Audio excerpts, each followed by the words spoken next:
A lot of people grow with pains and regrets from the past experiences. Regrets from the past that sometimes haunt the future, and we are left in between moving on or romancing our regrets, thoughts, and emotions.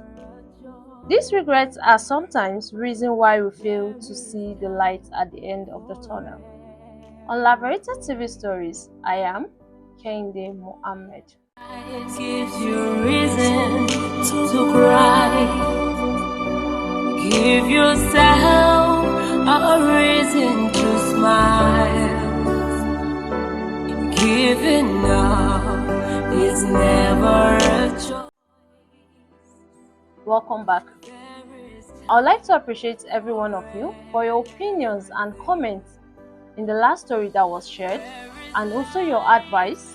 She actually took it so serious, and she also likes to personally appreciate every one of you.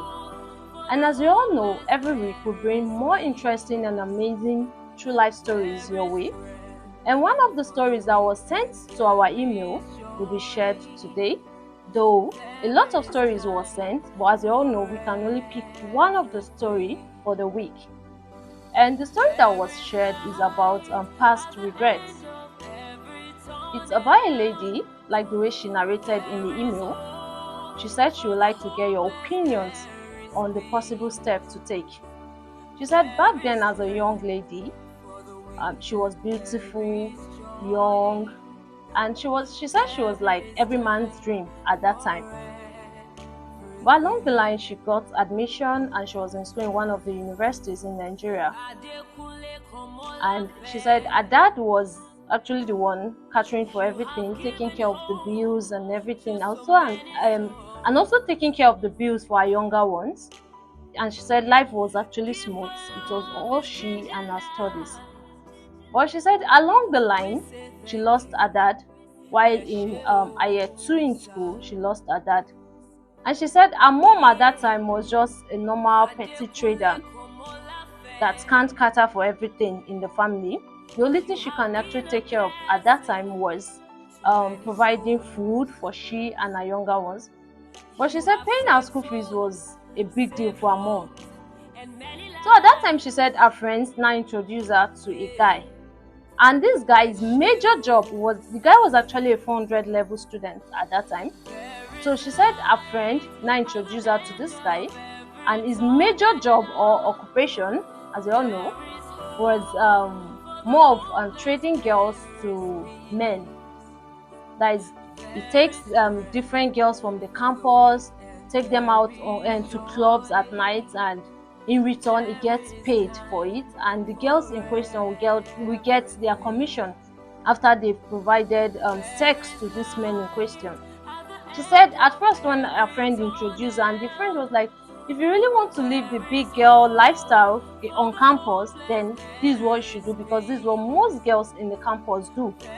And she said after more talks from her friend, oh, I don't want to do it, I don't want to do it, I'm from a Christian background, I'm from a Christian this and that. But her friend was like, she said the normal anthem from her friend was, oh, if you really don't want to do this, who will pay your school fees? Is it the Christian background that will pay your school fees and your lifestyle in school and everything and your provisions? So she said along the line she had no option than to follow what her friend did. Her friend was doing at that time, or her friends were actually doing at that time.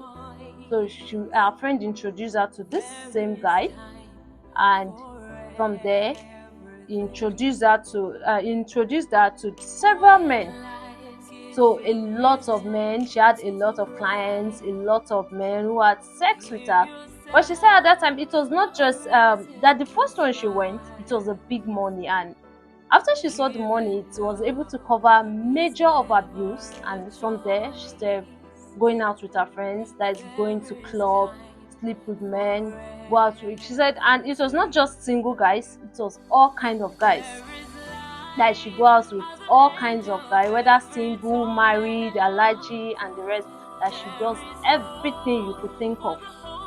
So she said along the line, after many years, they graduated from school, and she stopped the lifestyle because she said after her service she got a job, a good paying job at that time, and from there she met this young guy and they got married.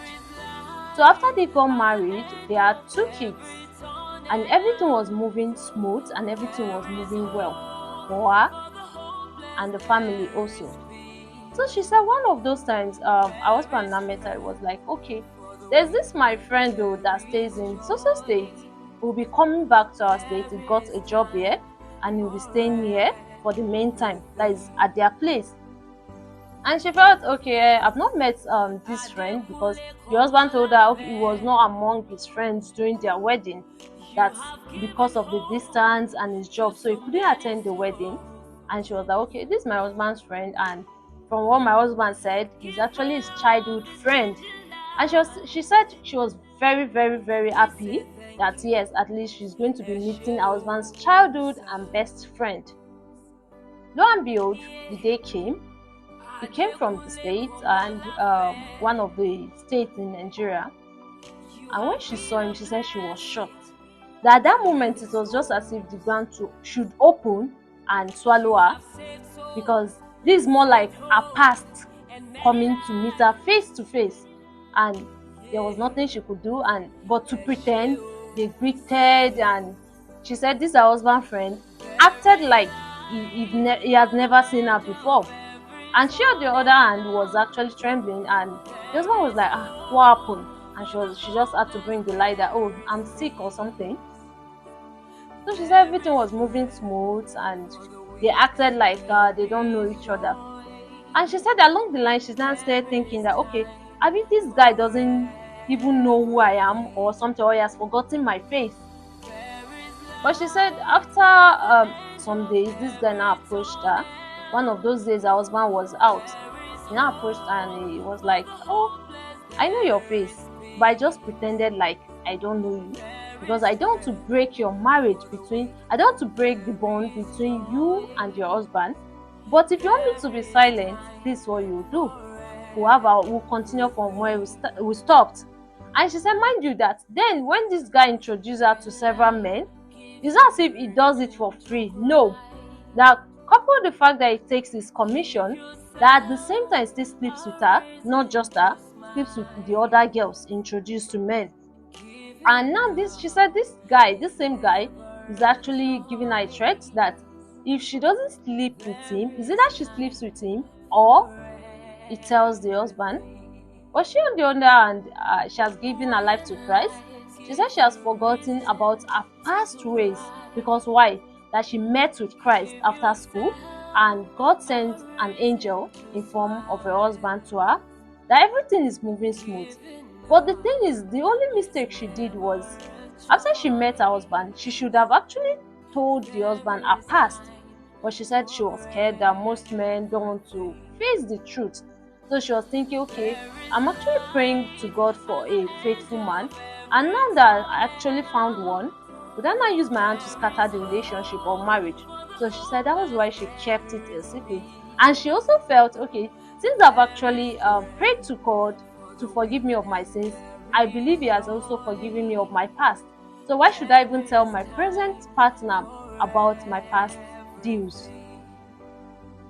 So she said the friend on the other hand is actually giving her countless threats. I'm going to tell your husband if you don't sleep with me. I'm going to do this if you don't sleep with me. But she's actually scared. She said at the same time she doesn't want to sleep with the friend. And at the other hand, she also wants to save her marriage. So she would like to get your opinions or your suggestion on what she should do. Should she actually tell her husband or sleep with the friend? Which of it? So if you like your stories to be shared, you can email us at contact@laveritatvproductions.com. And you can also follow us on all our social media handles. On X is LaVeritaTV Ltd. On Instagram is LaVeritaTV Ltd. On YouTube is LaVeritaTV Ltd. On TikTok is MOFW Dating.